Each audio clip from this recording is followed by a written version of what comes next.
If you own a second home in San Diego, or you're planning to buy one this year, the ground just shifted under your feet.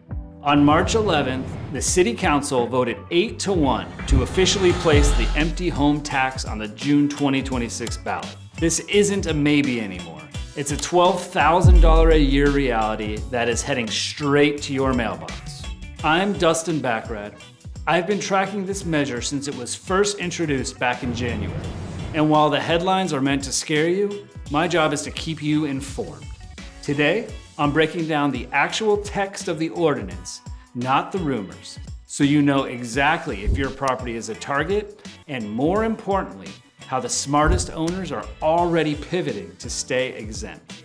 Here is the math the city is proposing. If your home sits vacant for more than 182 days a year, the city wants $8,000. If that home is held in a corporate entity or an LLC, that number jumps up to $12,000, and it doesn't stop there. Those numbers are scheduled to climb every single year. Now, why is this happening? The city calls these ghost houses. They see multi-million-dollar retreats sitting quiet for 10 months a year, and they've decided that they want their cut. For most coastal owners, this is essentially a second property tax bill with zero extra benefits. But here's what the news isn't telling you. The ordinance includes specific safe harbors that allow you to keep your sanctuary without writing a check to the city. This is where we separate the noise from the strategy. To be exempt, your property needs to be productive for at least 183 days a year. But productive doesn't have to mean a revolving door of tenants. For legacy clients, we look at family stewardship plans. A formal lease to a family member or a trusted caretaker can often satisfy the occupancy requirement while keeping your property 100% intact.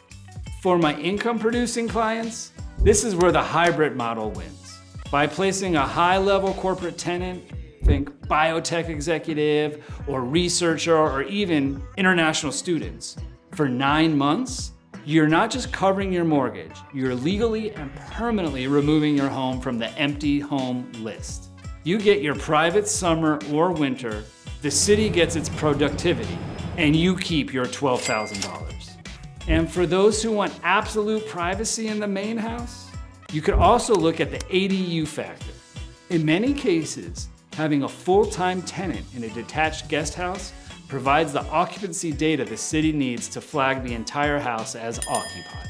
Don't let the June ballot measure dictate your family's legacy. If you're worried about how this tax affects your current portfolio or a property you're eyeing in La Jolla or Del Mar, don't guess. I'll be posting about empty home tax and other San Diego second home topics for the next few months, so subscribe to stay in the know. I'm Dustin Backrad, and I'm here to make sure your San Diego dream doesn't become a San Diego liability. I'll see you on the coast.